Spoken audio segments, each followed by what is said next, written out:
제일 중요한 것 중에 하나가 예요. 전혀 사실 무근한 얘기를 나르시시스트가 한다. 그럼 이거는 팩트 베이스로 사실 기반으로 이런 거기 때문에 그거는 실은 그렇게 상황이 일어나지 않았어라는 어떤 사실을 얘기할 수 있지만 막 과도하게 자기 방어를 한다거나 날 막 정당화하려고 막 너무 많은 얘기를 하는 거는 오히려 역효과를 좀 가져올 수 있습니다.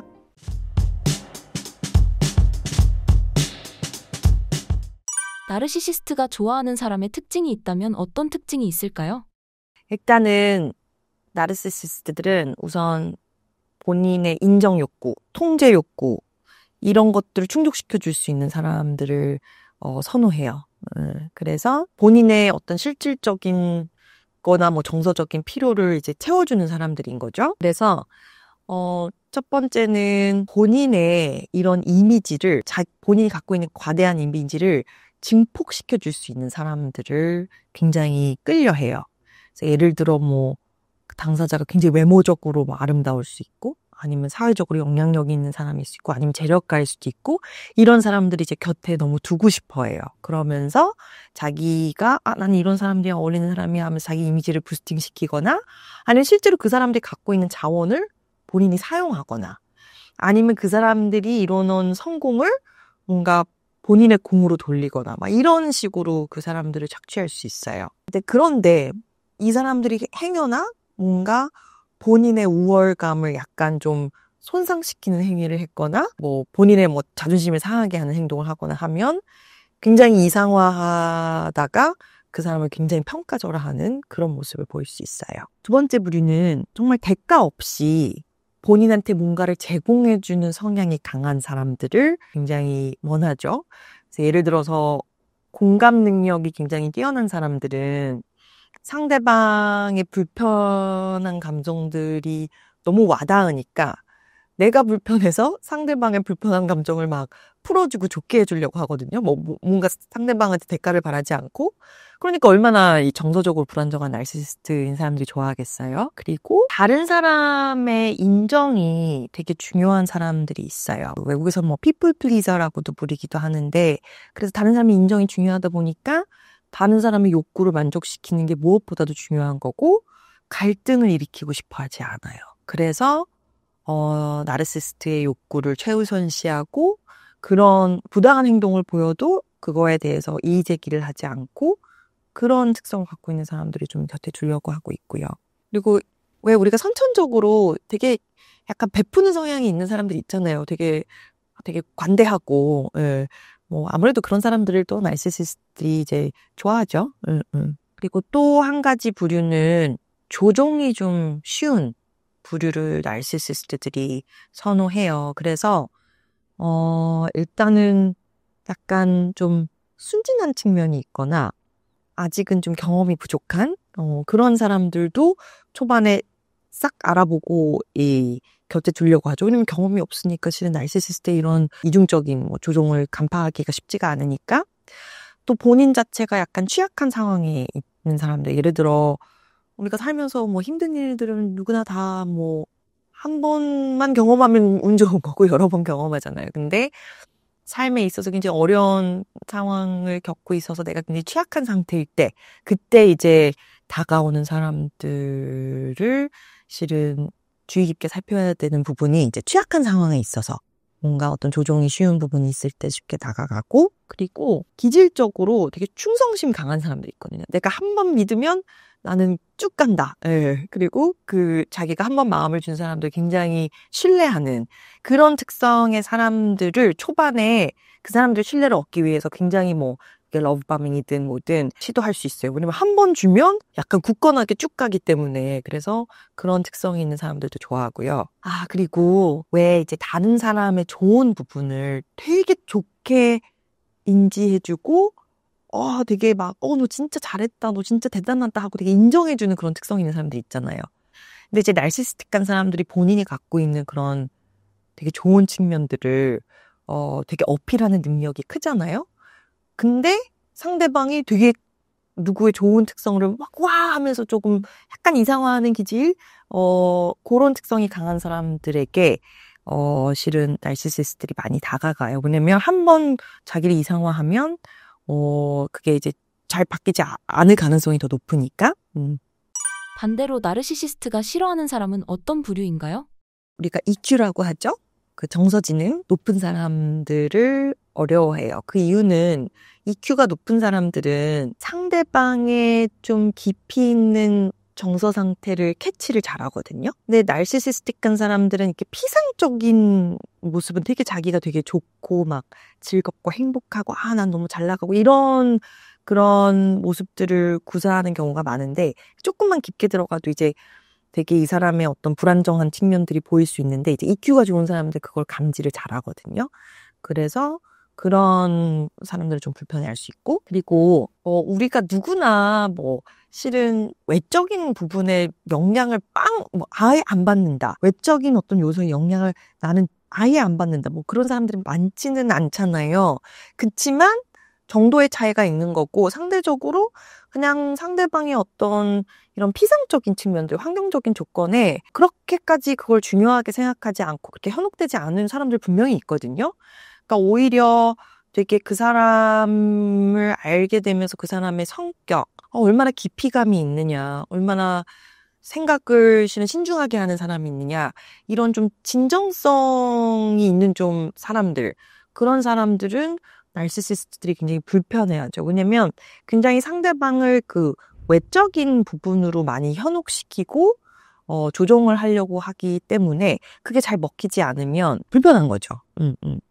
그리고 아무래도 완벽하게 자존감이 높은 사람은 없지만 그래도 자기 자신한테 그래 내가 이 정도면 나는 이런 부분은 부족하지만 실은 이런 부분은 내가 강점이고 난 되게 열심히 살고 있고 최선을 다하고 있고 이 정도면 뭐 부족한 면도 있지만 그래도 좋은 면도 있지 이렇게 좀 그래도 자기 스스로에 대해서 어느 정도 좀 조금 확신이 있고 나에 대한 어떤 평가를 너무 다른 사람들한테 과하게 의존하지 않는 그래도 어느 정도는 내가 스스로 나라는 사람이 어떤 사람이고 스스로 조금 자존감을 세울 수 있는 그런 사람들도 불편해요. 왜냐면 대부분은 나르시시틱한 사람들은 본인한테 의존적인 측면이 있는 사람들을 선호하거든요. 왜냐면 조종하기가 쉬우니까.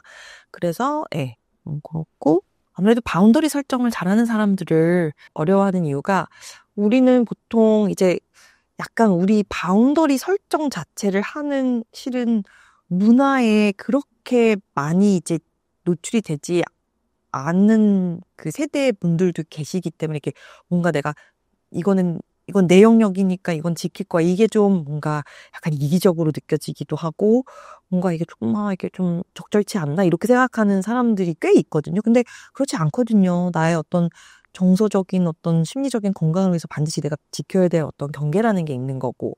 근데 그런 경계를 갖고 있는 사람들은 뭔가 부당한 요구가 들어왔을 때 누구나 실은 정서적으로 어느 정도 약간 건강하고 좀 어떻게 보면 또 마음이 좀 부드러운 사람들은 누가 요구를 해오면 거절하기가 힘들잖아요. 되게 거절하는 게 너무너무 불편하잖아요.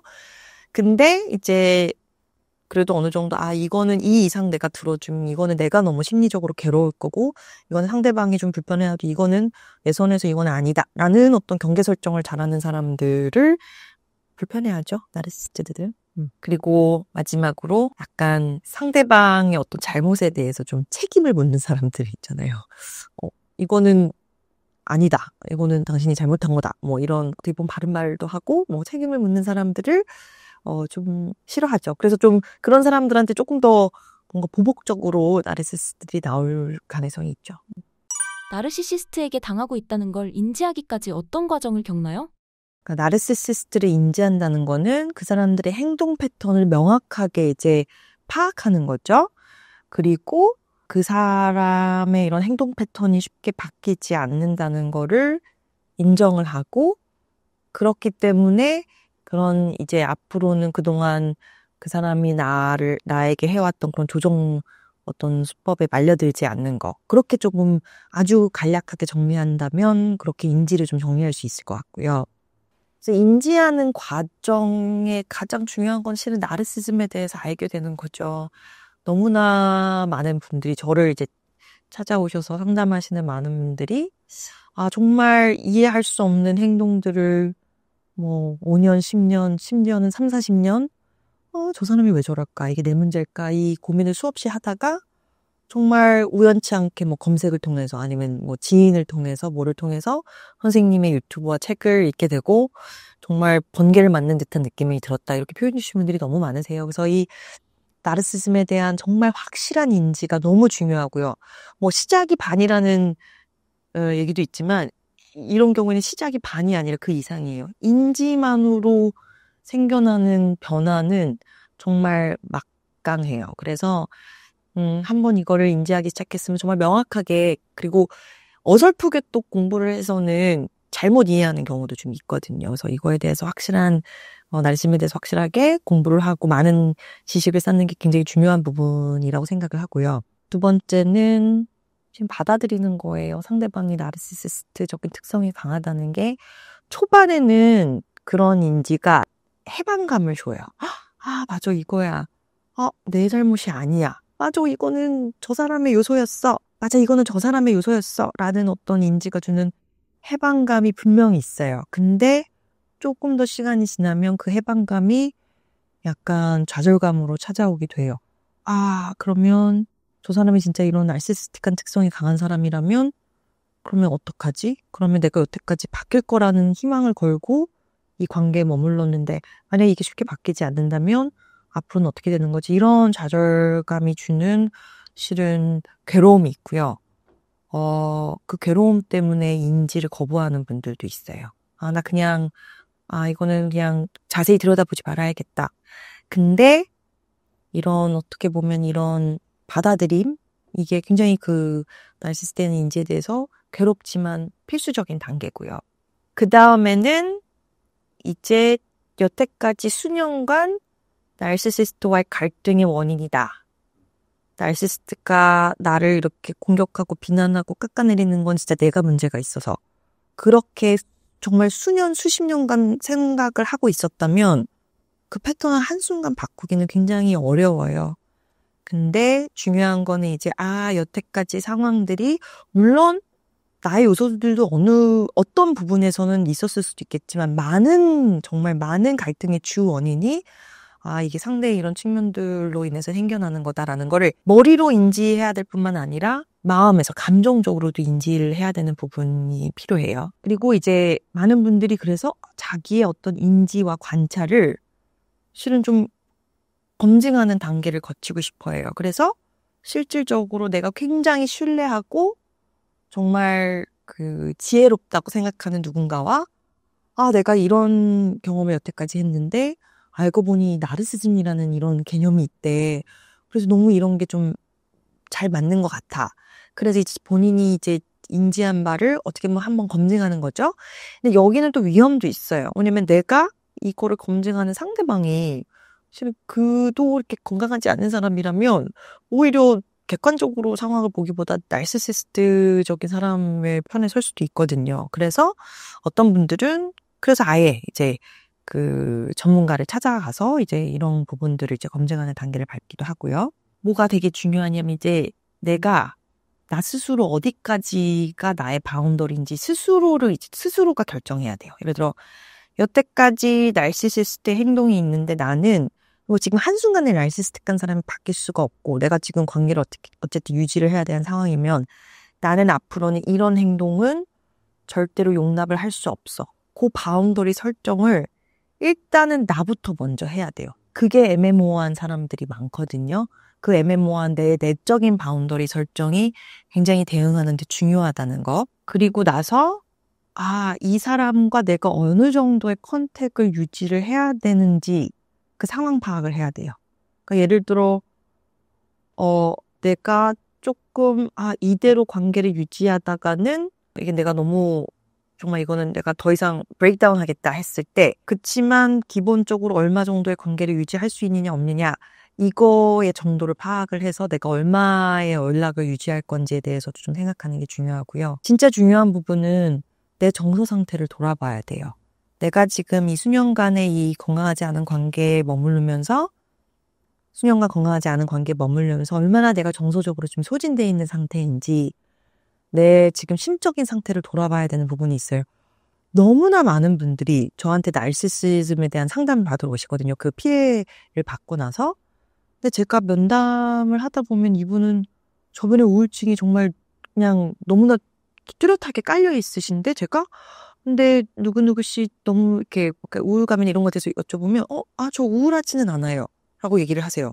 근데 더 면담이나 상담이 치료가 진행되면 본인이 우울하다는 걸 인지를 하거든요. 그러니까 너무 오랫동안 우울감을 느껴서 이 우울감이 만성화가 돼서 본인이 우울하다는 걸 인지를 하지를 못하는 거예요. 그래서 이런 자기 정서 상태에 대해서 돌아보고 그리고 그거에 대한 어떤 케어, 그게 어떤 자기 어떤 셀프 케어 방법들이 변화들이라든지 아니면 진짜 전문가를 찾아가서 치료를 받는다든지 그런 것들이 실은 초반에 필수적이라고 생각합니다. 원장님의 저서에 나르시시스트와의 관계가 쉽게 끊기지 않는 이유에 대해 적혀 있었습니다. 해당 내용을 소개해 주신다면요? 나르시시스트들은 삼각관계를 되게 잘 만들어요. 그래서 피해를 입는 당사자 그리고 다른 사람을 들여서 둘을 비교하고 경쟁시키고 서로 질투심 유발하고 그런 삼각구도, 이 트라이앵귤레이션이라고 부르거든요. 그런 구도를 잘 형성을 하거든요. 그 다른 사람을 되게 과도하게 칭찬을 해서 나로 하여금 내가 되게 부족하고 열등감 있게 느끼거나 그래서 나르시시스트 부모들이 지금 자녀 사이에서도 이렇게 삼각구도를 만들 수 있고 그래서 그런 경제를 유발하기 때문에 그 당하는 그 삼각구도의 피해자는 실은 나르시시스트 인정을 받으려고 더 갈구하는 마음이 생길 수 있어요. 그래서 이런 트라이앵귤레이션을 잘 인지를 하고 있어야 되고 지난번에 제가 침묵에 대해서 얘기를 드렸지만 분노 폭발도 침묵과 분노는 되게 반대지만 그 뿌리는 같아요. 상대방에게 굉장한 불편감과 공포심을 불러일으킴으로써 상대가 본인의 어떤 적절한 의사 발언이나 표현을 하지 못하게끔 원천 봉쇄하는 수단으로 분노 폭발이 사용이 돼요. 그래서 대부분 예측하지 못하는 분노 폭발이 본인 정서 조절이 안 돼서 보이기도 하지만 상대방들을 통제하는 수단으로서도 일부러 보이는 경우도 있습니다. 그 퓨처 페이킹이라고 되게 미래에 대해서 되게 헛된 희망을 품게 하는 얘기들을 많이 하는 거예요. 내가 몇 년 있다가는 결혼할게라든지 몇 년 있다가는 이렇게 할 거야.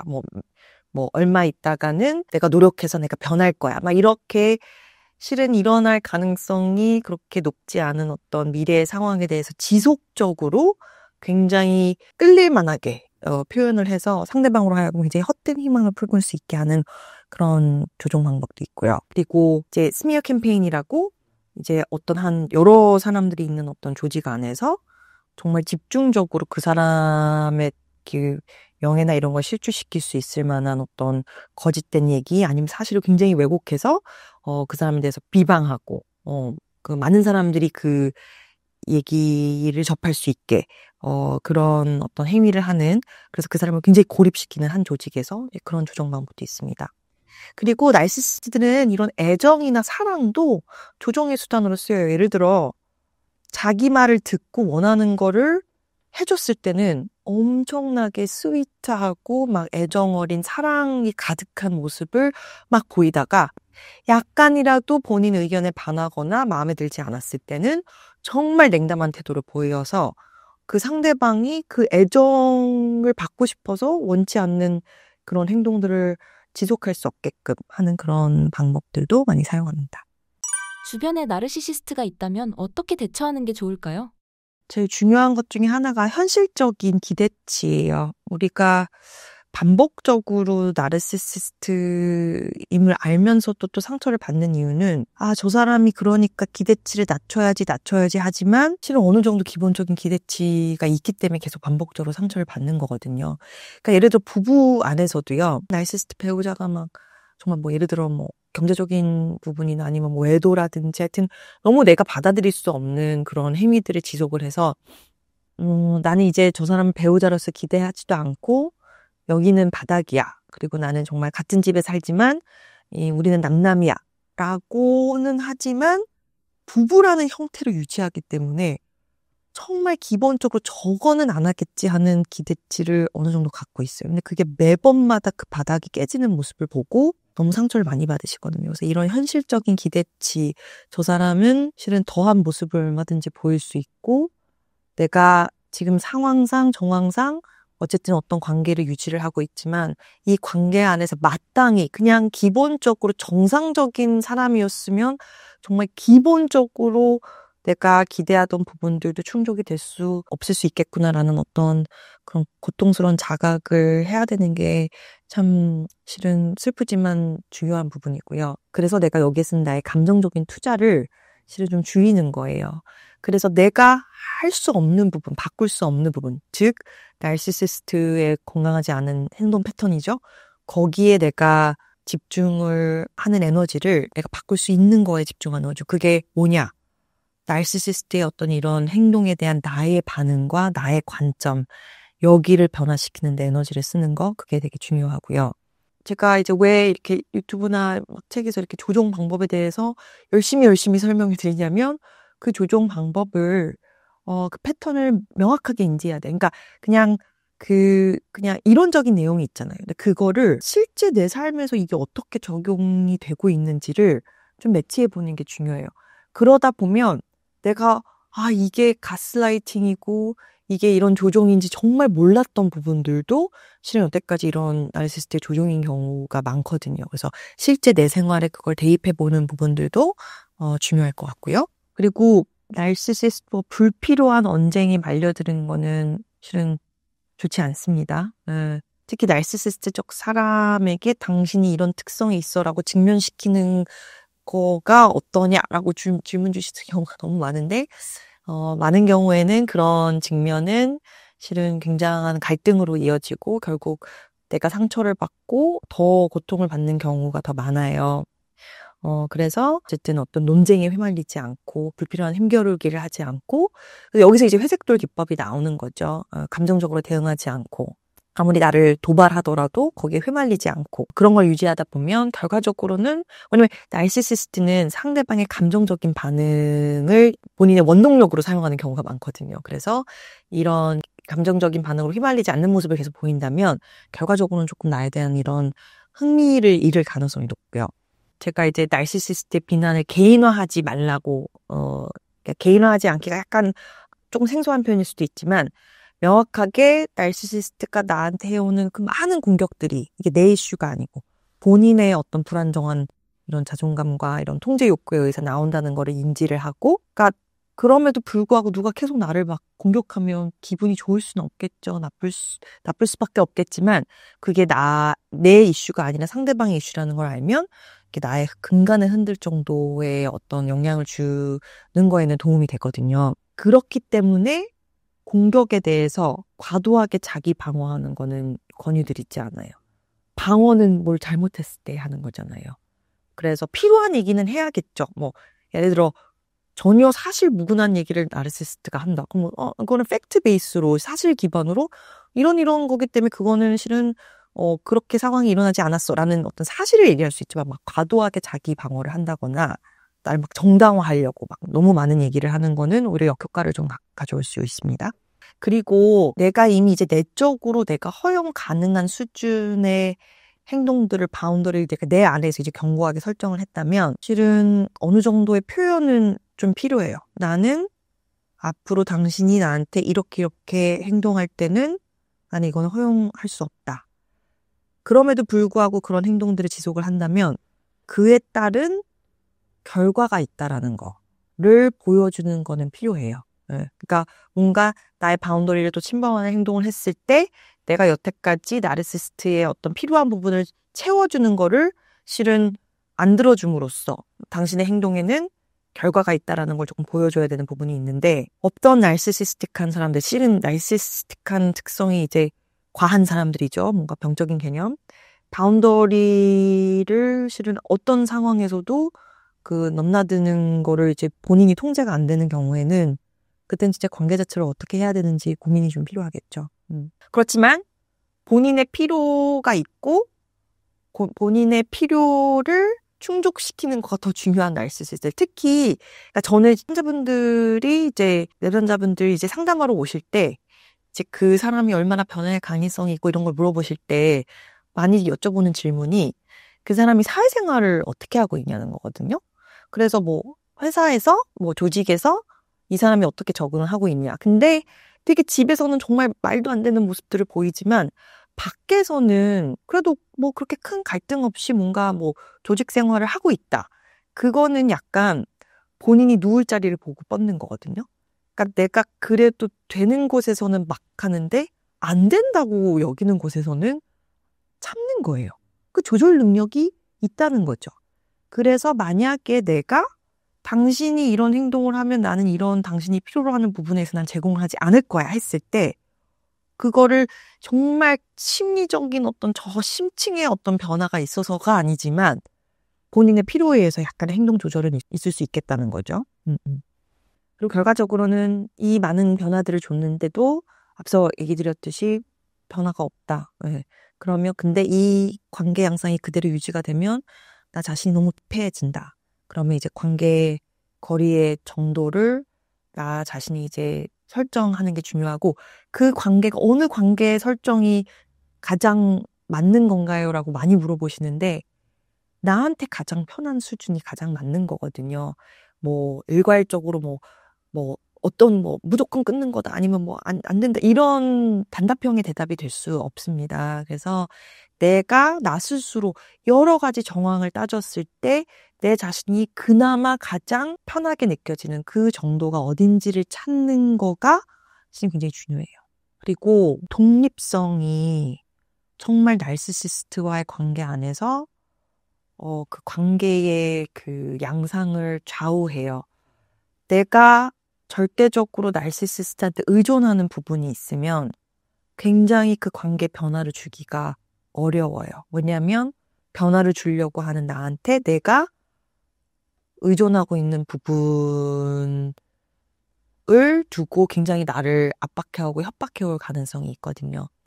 그리고 제가 임상에서 가장 아무래도 흔히 접하는 것이 경제적인 부분이에요. 경제적으로 내가 나르시시스트한테 전적으로 의존하고 있는 상황에서는 사실 정말 관계 변화 주는 것이 어려운 경우가 있어요. 그래서 많은 분들이 이 나르시시즘에 대해서 인지를 하고 변화를 주려고 하는 과정에서 경제적인 어떤 독립성을 완벽하게는 아니더라도 약간의 독립성을 위해서 실질적으로 어떤 일을 하는 그런 부분에 있어서 변화를 주는 경우가 많아요.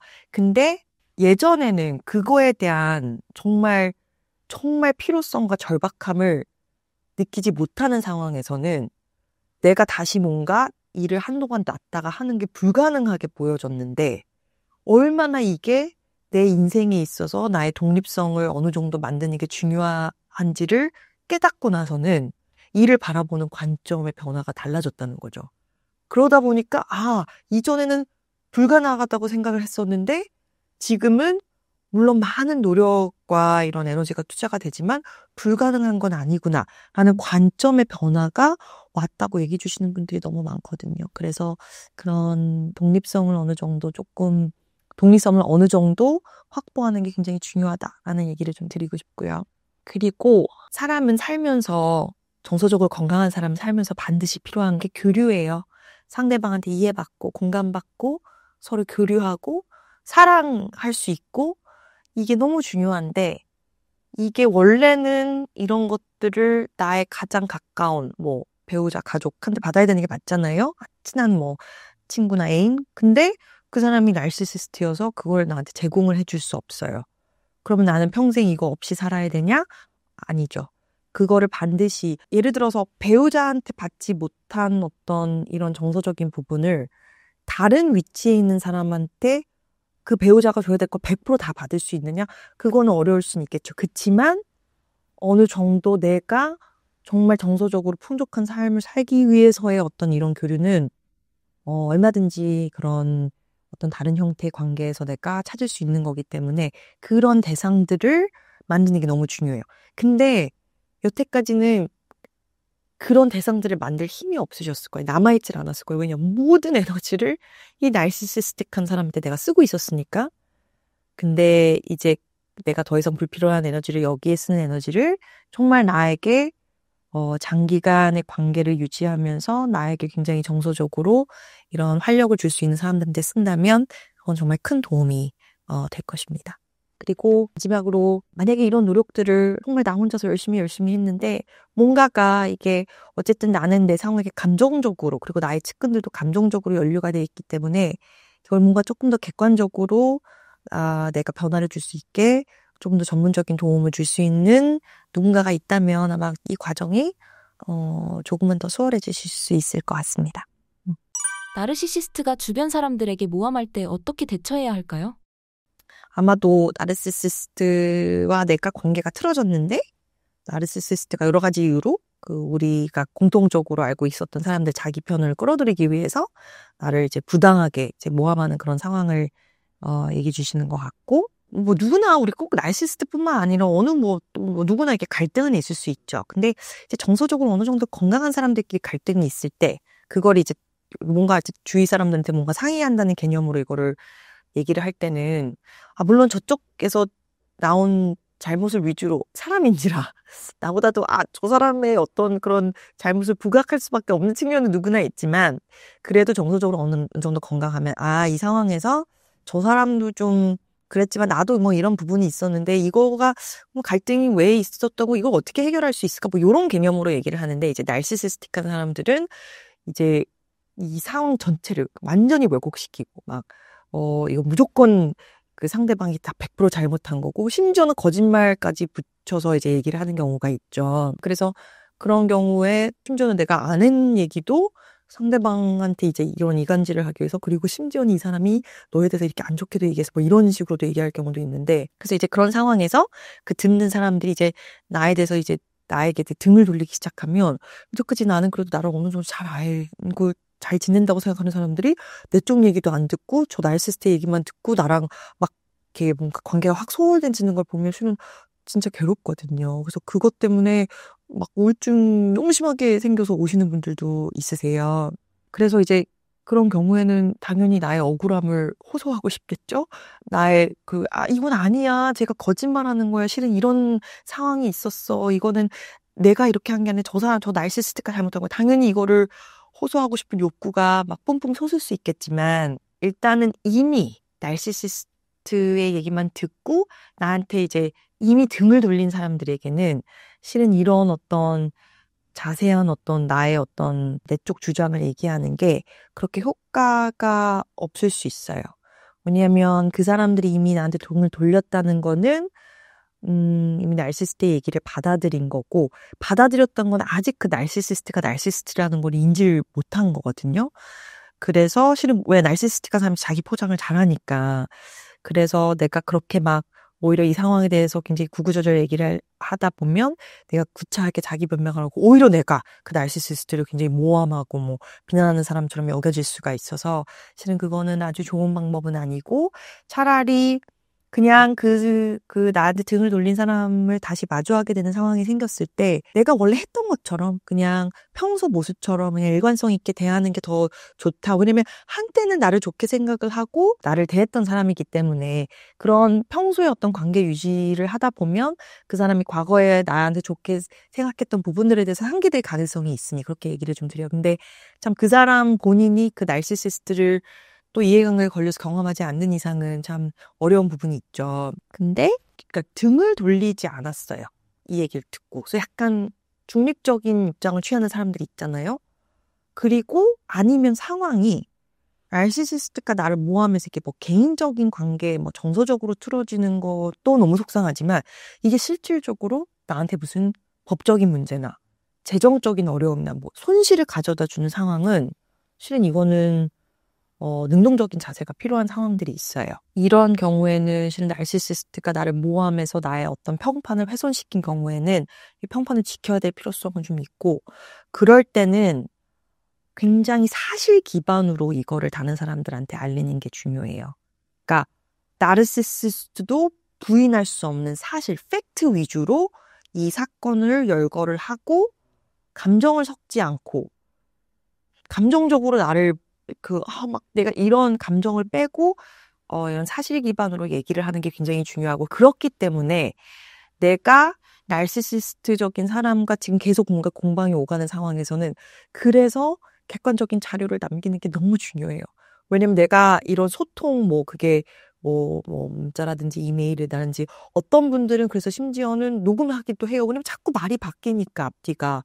근데 그런 걸로 입증할 수 있는 팩트 베이스로 내가 정말 중요한 사람들, 이렇게 너무 많은 사람들 필요하고 이 상황을 해결하는 데 중요한 사람들 위주로 얘기를 하는 거가 좀 필요한 경우가 있고요. 물론 나르시시스트가 본인의 어떤 결점들을 나한테 투사하고 주위 사람들 내 편을 끌어들이고 이런 이유들로 나를 모함하는 거를 알지만 그 뒤에 있는 동기를, 그러니까 뭔가 이 사람이 나를 모함하는데 저는 심리적인 이유도 있지만 실질적으로 현실적으로 저 사람이 나를 이렇게 해서 본인이 얻는 이득이 뭘지 그 상황 파악하는 게 너무 중요해요. 왜냐면 실질적인 이득이 뭔지를 알면 이 사람이 어떤 식으로 나를 모함을 끌고 갈 건지에 대한 예측이 어느 정도 될 수 있거든요. 그래서 그 상황을 깊게 들여다보는 게 굉장히 중요한 부분이 있고요. 그리고 결과적으로는 나를 이렇게 모함해서 주위 사람들까지 나를 나쁘게 생각하게 하는 거는 집단 가스라이팅이죠. 일어나지 않는 사실이 일어난 것처럼 믿게끔 하는 거잖아요. 그리고 결과적으로는 진짜 가장 중요하게 생각할 거는 나르시스트도 나를 그렇게 모함하는데 내가 어떡하지 너무나 실은 나한테 꽤 중요하게 생각하고 내가 좋아했던 사람들이 나한테 등을 돌리기 시작하면 내 자신이 이제 헷갈리기 시작하는 거예요. 이게 진짜 내가 뭐가 진짜 실책이 있나? 그러니까 실은 스스로 가스라이팅 하게 되거든요. 그래서 진짜 중요한 게 내가 정말 신뢰하는 사람들 있죠. 그런 사람들 한둘에게 이 상황에 대해서 정말 객관적으로 얘기하는 거예요. 근데 이 객관적으로 얘기했을 때 심지어는 내가 내 잘못이라고 생각했던 부분들을 어떻게 보면 정말 부각하면서 내가 신뢰하는 사람한테 얘기를 하는 거 실은 이 부분은 나도 실은 내가 미스가 좀 있었던 것 같아 이러면서. 그래서 정말 내가 있는 힘껏 객관적으로 이 상황을 늘어놨을 때 정말 내가 신뢰하는 그 상대방이 정말 지혜로운 사람이라면 나르시시스트는 이 객관적인 상황에서 본인의 이런 특권의식과 자기중심성과 이런 것들이 드러날 수밖에 없거든요. 그때 내가 받는 피드백이 정말 맞구나. 이게 내가 생각하는 어떤 나르시시스트 이 관계 갈등의 원인이 나르시시스트의 원인이 맞구나라는 거를 내가 그 대화를 통해서 인지하게 되면 그게 나의 가스라이팅 방화벽 같은 역할을 해줄 수 있거든요. 그리고 제가 꼭 많은 분들한테 당부드리고 싶은 얘기가 누군가가 내가 잘 아는 두 사람이 있었어요. 꽤 두 사람 다 잘 알고 있었던 사람이고 되게 그냥 좋게 생각했어요. 근데 나보다 상대적으로 가까운 사람이 오늘 나한테 와서 막 이 사람을 비방하는 거예요. 이 사람이 이렇게 안 됐고, 별이 잘못했고, 너도 연락을 끊어야 되고, 이 사람 하면 아무리 내가 더 가까운 사람이 이 사람이라고 하더라도 조금 상황을 들여다보실 필요가 있어요. 왜냐면 앞서 얘기드렸지만 정서적으로 건강한 사람들은 어떤 상황에 있어서 100% 누구 잘못? 그 얘기 잘 쓰지 않아요. 어느 정도 자기의 요소도 심지어는 자기 요소가 아닌 부분도 자기 요소이지 않을까라는 의문 제기를 하면서 얘기를 하거든요. 그래서 이런 상황이 생기면 일방적으로 한 사람 얘기만 듣고 상황을 판단하지 마시고 꼭 그 상황을 돌아보실 거 권유드립니다. 신사임당 시청자분들을 위한 한마디 부탁드릴게요. 오늘 얘기 드린 내용을 통해서 신사임당 구독자분들께서 더욱더 건강한 대인관계를 맺는 데 도움되시기를 바랍니다. 감사합니다.